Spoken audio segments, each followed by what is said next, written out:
Hey there, Heather Ho there. It's Jeff Cutter Diamond welcoming you to yet another Cutter historical video about the pain of being a Toronto Maple Leaf fan. And this one is about the top 20 most painful playoff series losses in Leaf history since the last Stanley Cup final, aka the last Stanley Cup in Leafs history in 1967. Of course, 2025 was very painful, so it's on the list. So what I did was I went through every playoff series loss in Leafs history since 1967, and there were 36 times they've lost the playoffs after 1967. There were years that the Leafs missed the playoffs. One of the biggest droughts was after the 2004 season. 2005 was wiped out by a strike. The Leafs didn't make the playoffs till 2013, and then they didn't make the playoffs till 2017. Again, well, they had a 4-year playoff drought, and that drought, well, that's the last. 2017 was the last. 16 was the last time the Leafs missed the playoffs. So what ends up happening is I went through all 36 and I gave it a grade from high to medium to low. So if it was high impact, it would be there. Like the higher impact, the better. So what ended up happening is I had 8 in my mind that were high impact, 12 that were medium, and 16 that were low impact. So I had a perfect square of 20 people. So what I did was the high and the medium got in. So the 16 times that the Leafs have made the playoffs, and I missed the lost in the playoffs, and I just go meh is in order. 1969 losing to the Bruins, one game 10-0, and Forbes Kennedy being kicked out of the league for his ref shoving. 1972 to the Bruins, 74 to the Bruins, 75 to the Flyers, 78 being swept in the semifinals by the Habs, but they were the freaking Habs. 79, I could have also put in medium because of the fact that Larry Robinson and the Habs swept the Leafs in the quarterfinals, but after all that, the Leafs were doomed. 1980, after the seasonal turmoil with Poncha and Black, they did make the playoffs, but they lost to Minnesota. 1981, losing to the number 2 seed New York Islanders. 1983, getting taken out by Minnesota quite easily. 1990, Harold Ballard died, but it didn't make any difference. We sucked. 95, losing Game 7 to the Blackhawks.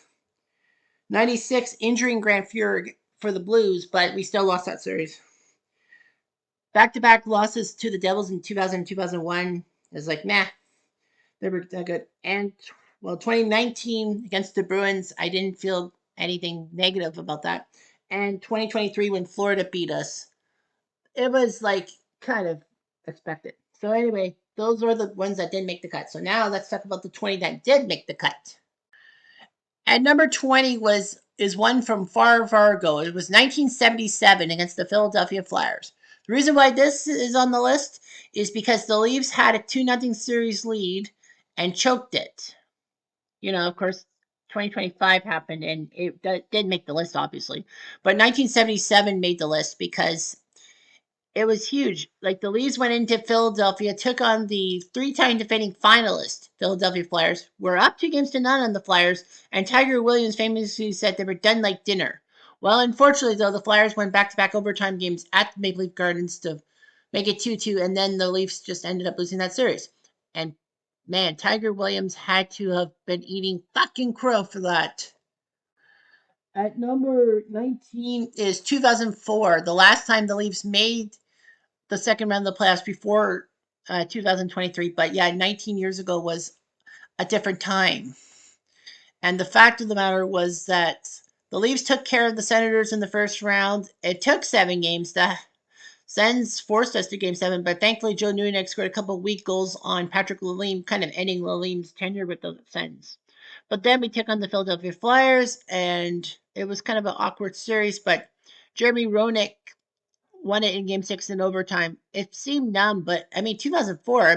How was I supposed to know that was the last time the Leafs would play a second round series in 19 years? Honestly. At number 18 is 1986. The first playoff series in after I was born. I was born in April 1985 when the Leafs sucked and were the worst team in the NHL. But in 1986, the Leafs pulled everything together and shocked the Chicago Blackhawks, who won the Norris division and beat the Blackhawks in 3 straight. This was the last season in which any playoff round was a best of 5 or lower, obviously. Well, until the COVID. But the fact of the matter is that 1986 happened. And the Leafs and Blues went to a game 7. The Leafs should have taken care of business against the Blues, and then they would have faced the powerhouse Calgary Flames in the Stanley Cup semifinals instead of the Blues versus the Flames. But, the Leafs blew it. I mean, they had a golden chance. And, after taking down the Hawks, they should have been able to take down the Blues, but they didn't. At number 17, 2 years later, it happened in 1988 when the Leafs ended up taking on the Detroit Red Wings in the first round of the playoffs. The Leafs actually lost by winning a playoff spot. On the final weekend, they needed to, if they beat, they beat Detroit, which meant they were going to the playoffs against the Red Wings. The Leafs had lost, they actually would have ended up being the number 1 draft pick and would have taken probably Mike Modano away from the Minnesota Nursers. But the fact of the matter is the Leafs took the Red Wings to game 6, and then game 4, when they lost 8-0, that started the trend of Leaf fans throwing jerseys on the ice. You can check that out on YouTube, that in 1988, the Leafs, there were Leaf fans throwing jerseys on the ice. So that's something. At number 16 is 2003, the year of the triple double overtime or longer games. The 2003 first round series against the Philadelphia Flyers set the record for most amount of minutes in a playoff series in the modern era, because 3 games went to double overtime or longer. And I don't know the exact amount of time, but the fact of the matter is that the Leafs and Flyers played so many overtime periods. It hurt. And what's worse was that the Flyers completely crushed the Leafs in game 7. So practically that was what killed it. And number 15 is 1976 and basically pyramid power. Red Kelly, who was coach of the Leafs, decided to do pyramid power after reading the Mystic Pyramid stuff to try to get the Leafs off the floor against the Flyers, who were the 2-time defending Stanley Cup champions. It was a massive 7-game series that saw the home team won every game. Game 6 was a masterful performance by Daryl Sittler, scoring 5 goals off of Bernie Parent. That is hard to do in any shape or form when at prime Bernie Parent. But the Leafs had to play Game 7 in Philly, and they ended up losing. But Sittler still, with that 5-goal game against Parent, still was amazing. And maybe it did weaken the Flyers for Montreal's consumption. Who knows? At number 14 is 1971 in the first round against the New York Rangers. Strange as it was, for years the playoff format was 1 versus 3 and 2 versus 4 within your division. Or in the NHL in general, the original 6 era, should it be 1-4-2-3? If it was 1 versus 4, the Leafs would have got their butts handed to them by the 71 Bruins. No big deal. But they took on the New York Rangers. Rangers and Leafs played 6 tough games, with formerly Bob Nevin scoring the overtime dagger in Game 6 to sink the Leafs. But what's more memorable was Game 2 in 1971, when Bernie Parent, who was playing as the Leaf at one time, actually had his mask taken away by Vic Hatfield and flung into the MSG crowd.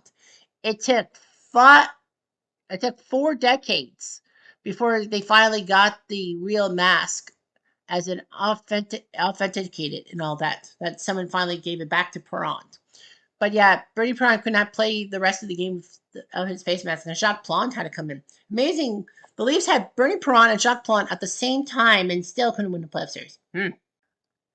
At number 13 is the 2022 series against Tampa. It was amazing. The Leafs were looking pretty good, trying to get their first playoff series win in 18 years at that point.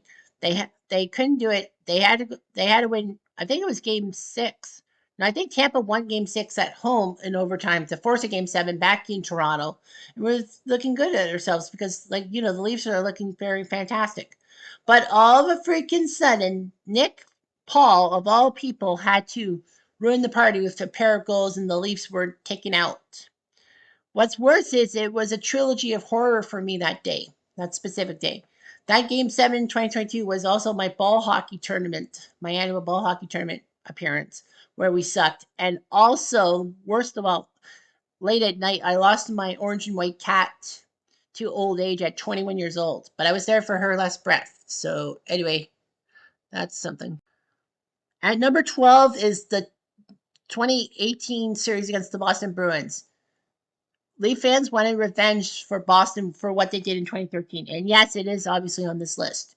But the fact of the matter is that the Leafs had the Bruins in such a state.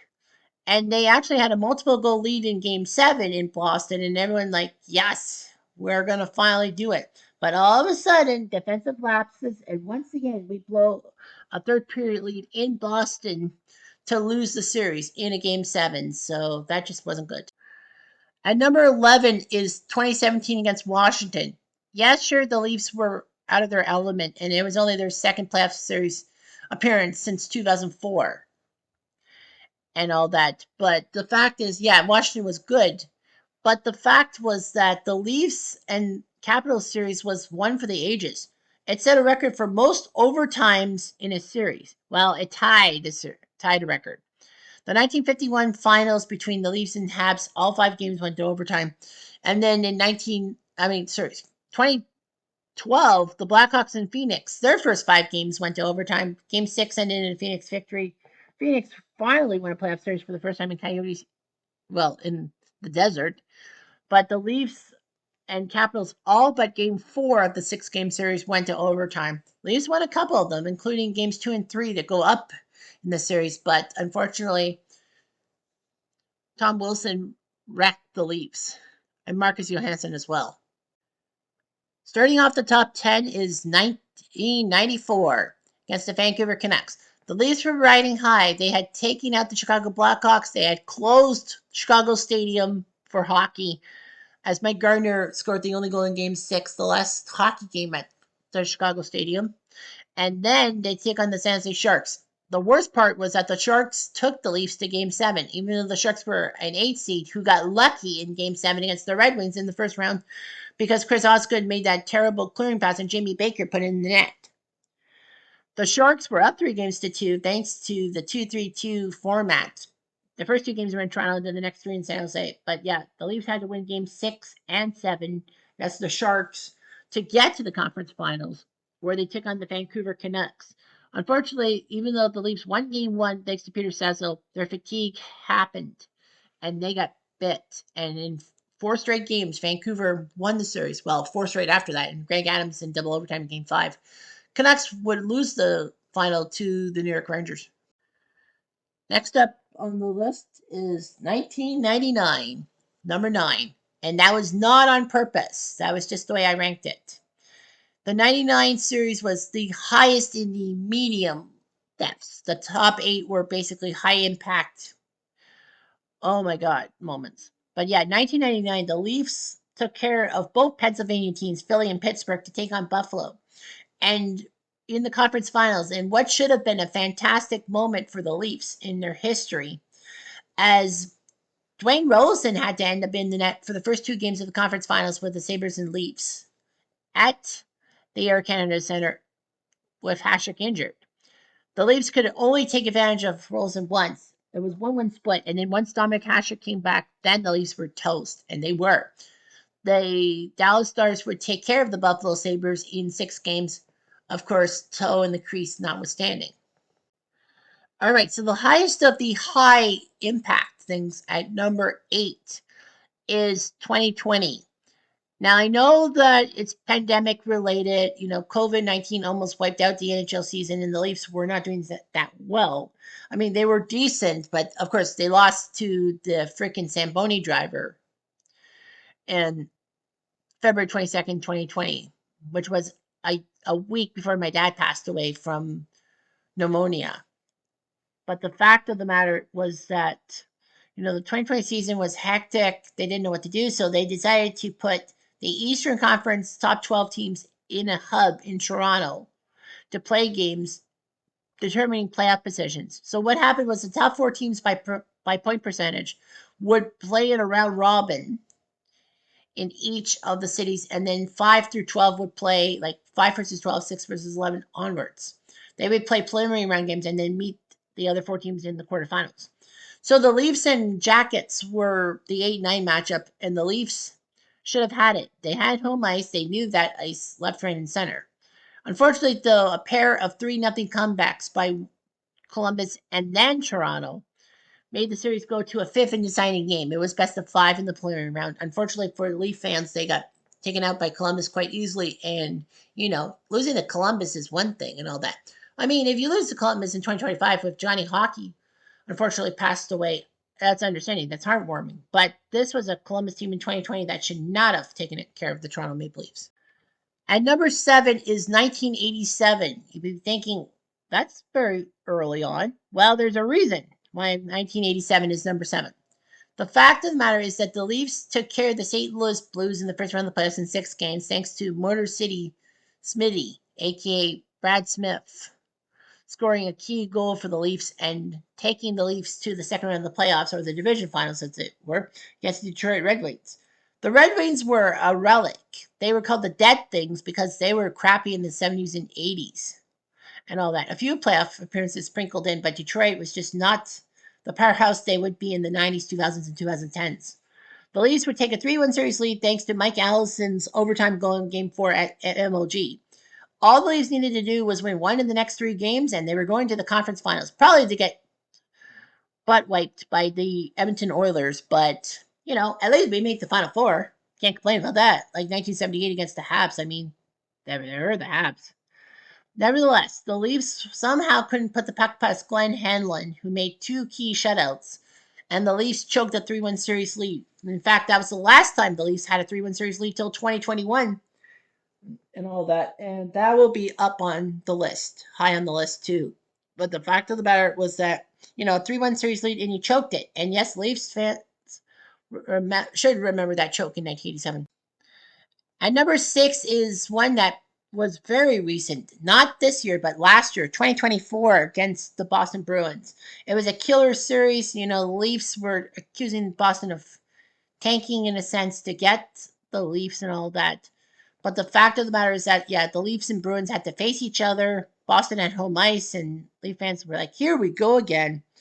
So the Leafs were down 3-1. It looked like Boston was going to beat the tar out of us. And then Game 5, Matthew Nye scores an overtime. Game 6, the Leafs win on home turf and then have to go to Boston for Game 7. And that was also a critical day for me personally because that was also the day of the big poker tournament with my poker group. And I ended up 3rd place. Even though I started 10th in chips, I took 3rd. Unfortunately, though, my happiness would soon be clouded when the Leafs ended up losing the game in the first few minutes of overtime when a simple clearing attempt by the Bruins, the Leafs misplayed it, and freaking Pasternak put it in the net. Boston wins the game 2-1 and goes on to face Florida. But the fact of the matter is that, it's almost strange how it is with me. Every time something good happens to me, something bad has to happen tenfold. Yick. At number 5 is 25. That's right. The recent Florida Panthers win over the Leafs. The recent thing happening a couple of nights ago. It's now number 5 on my list. Because the Leafs took care of Ottawa, our provincial rivals, and for the fourth time? The fifth time. Yeah, the fifth time. 2000, 2001, 2002, and 2004, the Leafs beat Ottawa, and then 2025 happened. So 5th time's the charm for Ottawa? Not so fast. Leafs took a 3-0 series lead thanks to a pair of overtime goals by Max Domi and Simon Benoit. Ottawa won 2 games, but then thankfully Game 6, the Leafs wised up and Max Pacioretty scored a key goal to lift the Leafs over the Southerners and into the next round against the Florida Panthers, who whitewashed Tampa Bay and Vasilevsky. The defending champs, the Leafs won the first 2 games. Well, it helped that the Leafs were the division winners, so they got home ice. Unfortunately, though, the Leafs fell apart. They were up 3-1 in Game 3 and should have iced it to go up 3-0, and then anything could happen. But they choked, and then Brad the Rat Marchand scoring the winning goal to make it 2-1 in the series. The Leafs couldn't score in Game 4. Game 5, they were booed out of the building. Game 6, they went into Florida and beat Florida in their own building 2-0. Then faced off in a Sunday night Game 7 where all the marbles happened. 0-0 after one period, no big deal. And then the Panthers came with 4 goals in the second period. It was practically game, set, match. And worst of all, a referee went down because he got a stick under his eye shield and blood was spurting. You could see it on the ice and on his fingers. Black. Almost made me puke. But the fact of the matter is that the Leafs got blown out 6-1 on home ice in Game 7.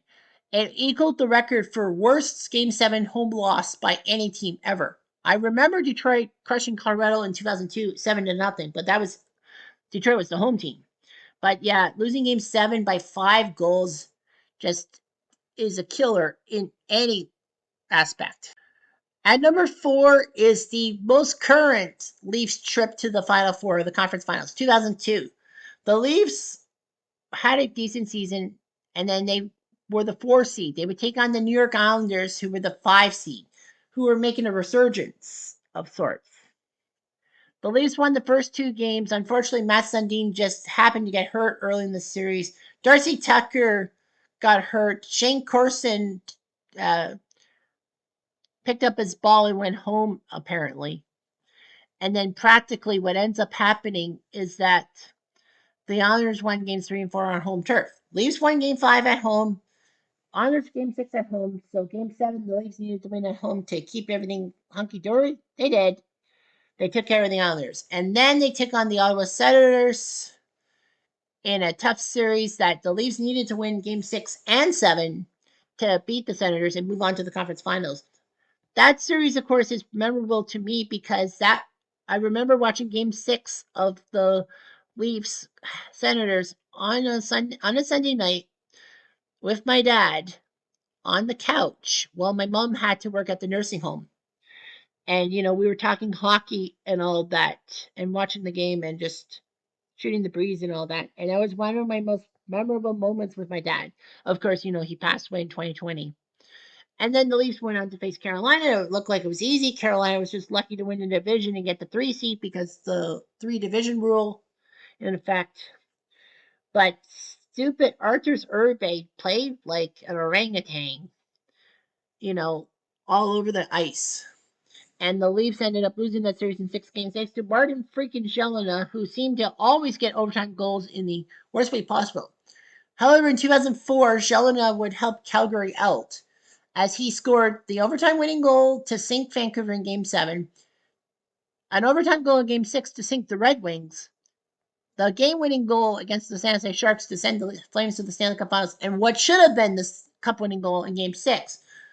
ABC's camera angles had it in the net, but CBC's didn't, and Gary Bettman basically said he went with the CBC moment, the CBC feed instead of ABC. So America said the puck went over the line. But nevertheless, this is a Leafs thing. But yeah, the Leafs should have had it. Maybe they don't beat the Red Wings, but we were injury prone. Sundin was hurt, Tucker was hurt. The Leafs were hurt. Alan McCauley played his heart out, and then we just had to trade him for Alan Nolan. At number 3 is the 2021 Bleep Fest against the Montreal Canadiens. I have respect for the Montreal Canadiens fans. I have cousins who are Montreal Canadiens fans. I have friends on Facebook, including Leah McGuire, who are Habs fans. I know Habs fans, co-workers who are Habs fans. But the fact of the matter is that, I have nothing against Montreal fans. Ottawa fans, I have a lot against, and that includes my older brother. Nevertheless, the Leafs took on the Habs in the first round. Now, 2021 was different. They would play 56 or 58 games, but they would be in 4 divisions, but they would not play outside their division. And they stuck all 7 Canadian teams in the same division because Canada had travel restrictions to the United States. So the Leafs were the best Canadian-born team, if you will. Montreal ended up 4th, being lucky and all that. Winnipeg would take care of Edmonton and Connor McDavid in 4 straight games in the other Canadian semifinal. But the fact of the matter was that, the Leafs would take on the Habs first time since 1979 and maybe get revenge on those bastards for ruining us. All looked well, but game 1, John Tavares got hit and he hit his head on Corey Perry's knee A lot of people said Corey Perry was being a fucking dirty prick. Probably, probably not. But the fact of the matter is that Tavares was hurt. He was out. He was the Leafs captain. And no disrespect to Paul Byron. That goal to win game one for the Habs was fantastic. Leafs would win the next three, and then in game five, they were at home. They went to overtime, and then Alex Galchenyuk forgot which team he played for. He was in a Leaf uniform, but he passed it straight to a Montreal Canadien who scored the winning goal. We go to game six. Montreal allowed some fans, a few thousand fans, to populate the arena, and it worked out. Leafs had 3 or 4 golden chances in overtime in game six to win the series in Montreal, but unfortunately we couldn't. And then the Habs won in overtime. Game seven, we get shut out. No, sorry, we scored once in the final minute, but the Leafs sucked horribly. And you know what? That just can't happen. But yeah, choking a 3-1 series lead is one thing. Choking a 3-1 series lead to your hated freaking rival, that's another. And number two is 2013. Now, I know you should say it should be number one, but I was wrestling with number one and number two for a while. So I decided to make 2013 number two because number one is the year that the Leafs should have went to the Stanley Cup Finals, more so than 2013. I don't think 2013 the Leafs would have made the finals. So anyway, the 2013 Leafs were in playoff position. And for the first time in 9 years, the Leafs made the playoffs. I know it was a strike shortened season, but the Leafs made the playoffs. Can you imagine being a Leaf fan and having 8 straight years of your team sucking so hard they couldn't win a postseason berth? The worst of all was 2007 when the Leafs had the number 8 seed on the final day of the season, but the Devils had to lose to the Islanders. Nevertheless, the 2013 Leafs looked grim against the Bruins. I picked the Bruins to win the series because I pick series. When I pick series, I have to pick them seriously. So the Leafs didn't show up much for games 1-4. They were down 3-1. It was over. Boston had taken out the Leafs. It would have been different if the Bruins had beaten the Ottawa Senators on the final day of the season. The Leafs would have faced the Habs, and the Bruins would have faced the Senators instead of Habs, Senators, Leafs, Bruins. But yeah, that's what happens. Butterfly effect. Leafs won games 5 and 6, forcing game 7 in Boston, May 13th, 2013. It was a memorable day because the next day I was going to go to Target orientation at the Holiday Inn in Kitchener. So I actually watched the Rangers Capitals game 7 because I didn't think I had the stomach to watch the Leafs game. Rangers crushed Capitals 5-0, and then I turned to game 7 of the Leafs Bruins, saw 4-2 Leafs, and I'm like, okay, sounds cool to me. Leafs are going to win the series. Sure, I picked the Bruins to win the series, but I'm like, I'll take a L, a massive L, and some ribbing. But the Leafs choked, giving up 2 goals in the final 2 minutes of the game. And then, of course, overtime, Patrice Bergeron. No disrespect to Patrice Bergeron. He's a great player. I liked him. But he scored the goal. The Leafs choked it, and they become the only team to blow a 3-goal lead in the third period of a game 7. I can't say blow a 3-goal lead in the third period because the Edmonton Oilers did that on the Miracle Manchester against the LA Kings in 82. But yeah, I think the Leafs probably would have got their butts handed to them. And it would have been Leafs Rangers, and then my loyalties would have had to been split right down the pike. But for sure, number one, the most painful playoff loss for me, in a sense, was 1993 against the LA Kings. Sure, I was only 8 years old at the time, and I wasn't really much into hockey as I am now, as a 40-year-old. But the fact of the matter was that, it would have been amazing. So the 93 Leafs actually produced. The Leafs were finally getting back to respectability. The Leafs actually traded Grant Fuhr to Buffalo for Dave Anderchuk and Darren Pupa. It actually worked out for the Leafs. Pupa was a pretty good backup goalie before he went to Tampa in the expansion draft. But the fact of the matter was that Dave Anderchuk put on numbers. Doug Gilmour put up numbers. He once had 7 assists or was it 6 assists in a game for the Leafs, tying Babe Pratt's record. But the fact is, the Leafs were looking good. They ended up being third in their division despite a good season. They had to go to Detroit to face the Red Wings. They lost the first 2 games in Detroit. Battled back to win 3 straight, including Mike Foligno's goal, and then doing the famous jump at the end of Game 5 overtime. Red Wings won Game 6 at MLG, but Game 7, the Leafs won in Detroit. It was amazing. Ralph, the former Red Wing from the point, shot, and Nikolai Borshevsky had the presence of mind to get his stick in front to tip it past Tim Shovelday in the net, and the Leafs were going to the second round against the St. Louis Blues, who shocked the Chicago Blackhawks, who everyone thought was going to be the odds-on Stanley Cup favorite to face the Penguins in a rematch of the '92 Cup. Pittsburgh would fall in the second round to those pesky New York Islanders, but yeah, Blues and Leafs, and then when did you know it? The Leafs won in overtime on the famous Doug Gilmour wraparound. I'm going left. I'm going right. I'm going left. I'm going right. And he put it in the net past future Leaf Cujo into the net.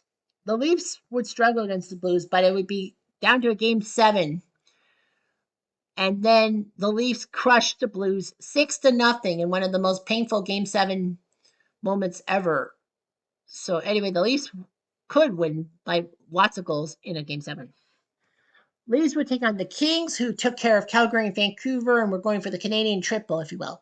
Game 1, memorable for Marty McSorley's hit on Doug Gilmour and Wendell Clark coming to McSorley's aid, and then Pat Burns wanting to kill Barry Melrose because, the coaches' boxes were not separated by plexiglass as it usually is because, it's Maple Leaf Gardens. Leafs ended up winning game 5 on a Glenn Anderson overtime goal, 3-2. All the Leafs had to do was win in Tinseltown, and they were going to go to the Stanley Cup Finals.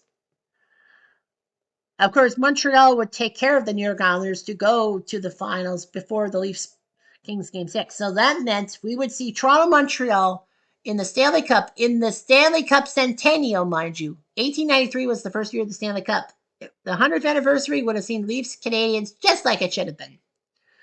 But, oh, no, it didn't happen. Leafs had some chances, blew it, and then in overtime, Wayne Gretzky went for a shot. His follow-through clipped Doug Gilmour, drew blood, and people thought Gretzky was going to get a high-staking penalty because it drew blood and be thrown out of the game. He wasn't thrown out of the game. In fact, he didn't even get a freaking penalty. Kerry Fraser said many years later that it was the follow-through of Gretzky's stick that clipped Gilmour. And that's why he didn't get penalized. I mean, you don't have to throw Wayne Gretzky out of the game. You could have just given Gretzky a minor penalty and all that. Gretzky ends up scoring the overtime goal to sink the Leafs a few minutes after he should have been given a penalty. I mean, maybe the Leafs do lose game 6 anyhow, but the way Kerry Fraser fucking did that, it's inexcusable. So then we go to game 7 in T-Dot at Maple Leaf Gardens on a Saturday night. It was fantastic. It was a classic. Leafs and Canes, a 5-4 final for the wrong team. Gretzky would put up a hat trick, including a hat trick goal being a pass that banked off Dave Elliot's skate. Pass pot then. Game over. The Leafs lose. Leaf fans would curse Kerry Fraser's name forever and ever, and I freaking think so. But for me, I curse Gary Bettman's name over and over again. It seems like Bettman tries everything in his effing power to put more emphasis on hockey in the American South. No disrespect to the American South. You guys are good as a geographical thing. But the fact of the matter is that he seems to put more emphasis on those guys being good than Canada as a whole. Not just Leaf fans. Every Canadian fan is pissed off. Vancouver for probably 2011, being the crap show. Edmonton for possibly costing them in 2024. Calgary for 2004. Winnipeg for, I don't know. The debauchery onwards. Ottawa, I don't know. I think 07 they blame Bettman for losing. And Montreal, they seem to blame Bettman a lot. But that's the way it is. And that's the way I'm going to end this video, like it or not. Anyhow, I'm Jeff Diamond. Odoo.